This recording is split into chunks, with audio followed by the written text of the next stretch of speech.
السلام علیکم، ویلکم کرتی ہوں آپ سب کو رمضان ناول کے نیکسٹ ایپیسوڈ میں۔ چلیں اسٹارٹ کرتے ہیں۔ فریزے کی آنکھ ارم کے نرم لمس پر کھلی تھی، اسے ہی تو یاد کرتے وہ سوئی تھی اپنے سامنے۔ ارم خانزادہ کو دیکھ کر وہ جلدی سے اٹھ کر بیٹھی، اپنی بڑی بڑی آنکھیں معصومیت سے پٹائی تھی۔ شاید اسے یقین نہیں ہو رہا تھا کہ اس کے سامنے ارم خانزادہ بیٹھا ہوا ہے۔ ارم کے اس کے یوں دیکھنے پر گہرا مسکرایا تھا۔ بابا جان فریزے خوشی سے ارم خانزادہ سے ساتھ لپٹ گئی۔ کیسی ہے میری پری؟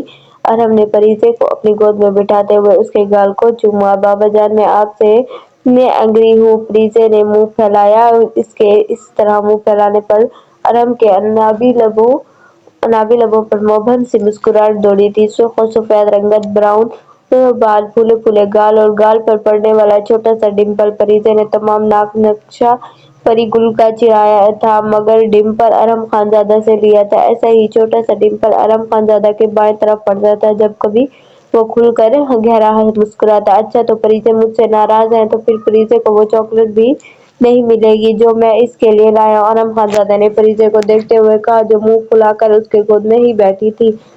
فریزے ارم خانزادہ کی بات سن کر منہ پر ہاتھ رکھ کر کھل کر مسکرائی۔ یہ اندھیا دیا تھا، وہ اب اس سے ناراض نہیں ہے، چاکلیٹس کے نام پر وہ جھٹ سے مان جاتی ہے۔ نو بابا جان، میں آپ سے ہیپی ہوں، فریزے نے معصومیت سے کہا تو ارم خانزادہ نے اس کے سرخ پھولے ہوئے گالوں پر باری باری کس کی تھی۔ اپنی پاکٹ سے چاکلیٹ نکال کر اسے دی۔ پری یہ چاکلیٹ آپ نے بھی انہیں کھانی؟ صبح ناشتے کے بعد کھانی ہے، ابھی رات بہت ہے، ابھی آپ بنا کوئی ضد کیے سو جاؤ اور درخشاں کو تنگ نہیں کرو گی، ارم نے فریزے کے ماتھے پر پیار کرتے ہوئے ہدایت دی تھی۔ اوکے بابا جان، فریزے چاکلیٹ کو پکڑے خوشی سے بولی۔ اوکے بیٹا، گڈ نائٹ، صبح ملاقات ہوگی، ارم نے ایک بار پھر سے فریزے کے ماتھے پر پیار کیا تھا۔ گڈ نائٹ بابا، فریزے نے مسکراتے ہوئے کہا تھا، اس کا سارا دھیان اب چاکلیٹس کی طرف تھا۔ ارم خانزادہ مسکراتے ہوئے کمرے سے نکل گیا۔ ارم خانزادہ اپنے کمرے کا دروازہ آہستگی سے کھولتا اندر داخل ہوا تو پری گل بیڈ پر لیٹی سو رہی تھی۔ ارم نے کمرے میں داخل ہونے کے بعد اپنی کلائی سے گھڑی اتار کر ڈریسنگ ٹیبل پر رکھی اور اپنی شال اتار کر صوفے پر اچھال دی اور ایک نظر بیڈ پر سوئی اپنی بیوی پر ڈالی جو گہری نیند سو رہی تھی۔ ارم نے لب بھیج کر پری گل کو دیکھا، وہ نیلے ویلویٹ کے سمپل سے ڈریس میں خود سے لاپرواہ بغیر کمبل لیے سو رہی تھی۔ اس کا ہوش رب سرب دیکھ کر ارم کے بھیجے ہوئے لب مسکراہٹ میں ڈھلے۔ ارم خانزادہ نے اور گرم پانی سے لے کر واش روم میں بنی الماری سے بلیک ٹراؤزر اور پہلے شرٹ لیس باہر آیا تھا اور اس بھیانک سینے کے ابلیس تک نمایاں ہوا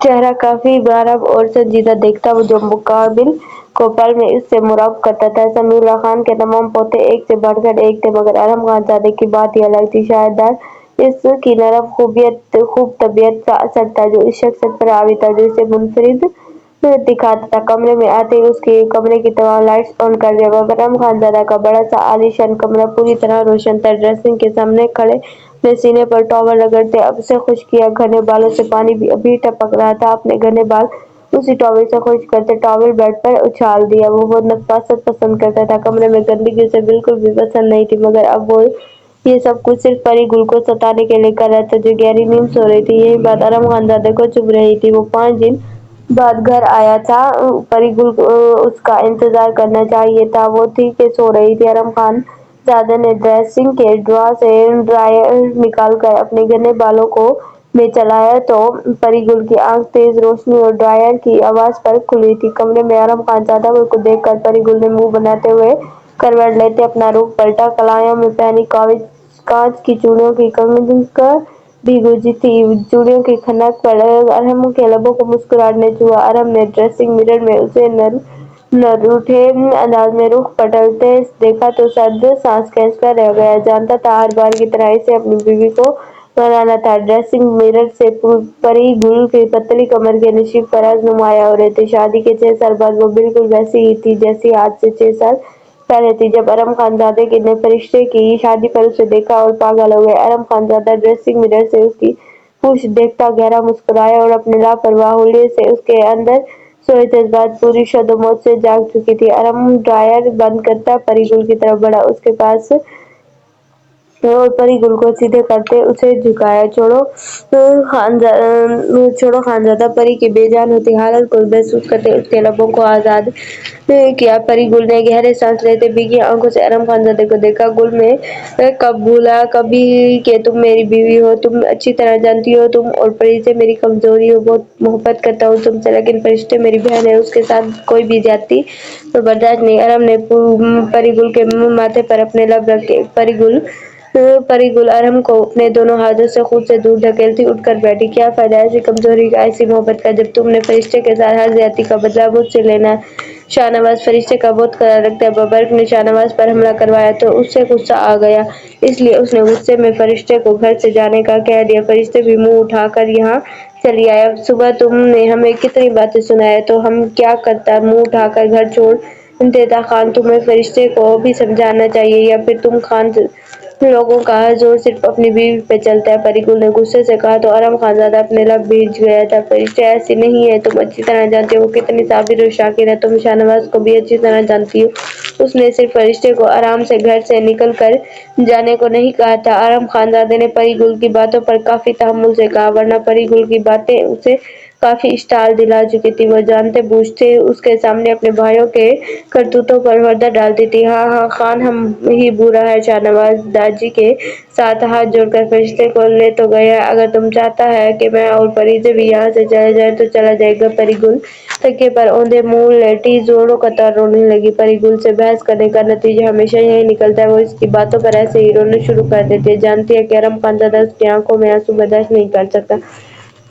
आरम खान की शदीद मोहब्बत का काफी अगरती है, पूरी हवेली पर इसका काफी रोब व दबदबा होता है, यहाँ तक कि वो अपने सामने अमीना खानम और रोजीना खानम को भी कुछ नहीं समझती। अरम उसे रोते देखकर गुस्से से बेड से उठता, कमरे से मोहलकर ड्रेस की तरफ बढ़ता है। ड्रेस पर आकर उसने सिगरेट जलाकर लबों से लगाया। परी गुल के रोने की आवाज ड्रेस तक आ रही थी। पहाड़ी इलाके की सर्द बर्फीली हवा उसके चिटाई सीने से टकराई थी, मगर वो बेनियाज सिगरेट पीता परी गुल पर गुस्सा उतार नहीं सकता था, इसलिए अपना गुस्सा ऐसे उतारा था। आरम खान गुस्से से काफी देर तक सिरगिट पीता रहा। परी गुल के रोने में कमी न आई तो झिंझलाने हुए सिरगिट जमीन पर फेंकता परी गुल की तरफ बढ़ा। अब रोना बंद करो, कब तक रोती रहोगी। आरम खानजादे ने उसके पास बैठे नरमी से परी गुल की हिचकियों में इजाफा होता। आरम खानजादा उसे सीधा करते उस पर झुका था और नरमी से उसके गालों पर रखा। अब परी गुल उसके गुस्से से झटकते तो अरम उसे नरमी से अपने हसान में कैद किया, अपनी मोहब्बत का जादुई लमस भी करने लगा। थोड़ी देर बाद परी गुल अपनी मजामत तर्क करते अरम खानजादे की पनाहों में खुद की सुपुर्दगी मुकम्मल तौर पर पर्देजा आबिद ने अपने लंबे घने बालों में ब्रश करते उन्हें किचन में समेटा था। वाइट दुपट्टा खुद पर अच्छी तरह उड़ते हुए उसने अपनी बड़ी सी ब्लैक कढ़ाई वाली शाल से खुद को अच्छी तरह रखा था। अपना कॉलेज बैग कंधे पर लटकाए वो अपने कमरे से बाहर आई थी कि किसी ने उसे कलाई से पकड़ते हुए खुद की तरफ खींचा। वो कटी हुई डाल की तरह बाबर के कुशादा सीने से आ टकराई थी। शाल उसके कंधों से फिसलती जमीन बोस हुई तो वो आंखें फाड़े बाबर को देख रही थी, जो एक हाथ से अपनी घनी पूंछों को बल देते हुए उसे काफी बेबाक निगाह से देख रहा था। आबिद ने अपने कॉलेज को दुपट्टे को अच्छी तरह अपने सीने पर कवर किया। बाबर के लबों पर कमीन सी मुस्कुराहट बिखरी थी। उससे पहले आबिद कुछ समझती बाबर उसे कलाई से खींचा वो अपने कमरे की जानिब बढ़ा। उस वक्त हवेली के जनान खान में कोई बड़ा नहीं था। सर्दी शदीद शिद्दत इख्तियार करती जा रही थी। सबकी नमाज पढ़कर अभी अभी गर्म कमरों में आराम कर रहे थे। कुछ मुलाजमें थी जो ये सब देखकर अपनी नजरें चढ़ा गई थी। बाबर, छोड़ो मुझे, कहाँ ले जा रहे हो तुम। आबिद पूरी कुआ से चलाए। बाबर उसके चीखने की परवाह किए बगैर उसे कमरे में दाखिल हुआ, कमरे का दरवाजा बंद किया और आबिद को बेड पर पटका। आबिद बेड पर ऊंधे मुंह गिरी थी, बालों से कीचड़ निकल चुका था, सफेद दुपट्टा भी कमरे में ही गिर गया। अब तुम्हारी तमाम तरह अनायतों समेत बाबर के सामने बेयकीनी से अपनी हैसल गिरे बड़ी बड़ी आंखें फैलाए बाबर को देख रही थी, जो अपनी घनी मूंछों को बाल देता और उसे गहरी निगाहों से देख रहा था।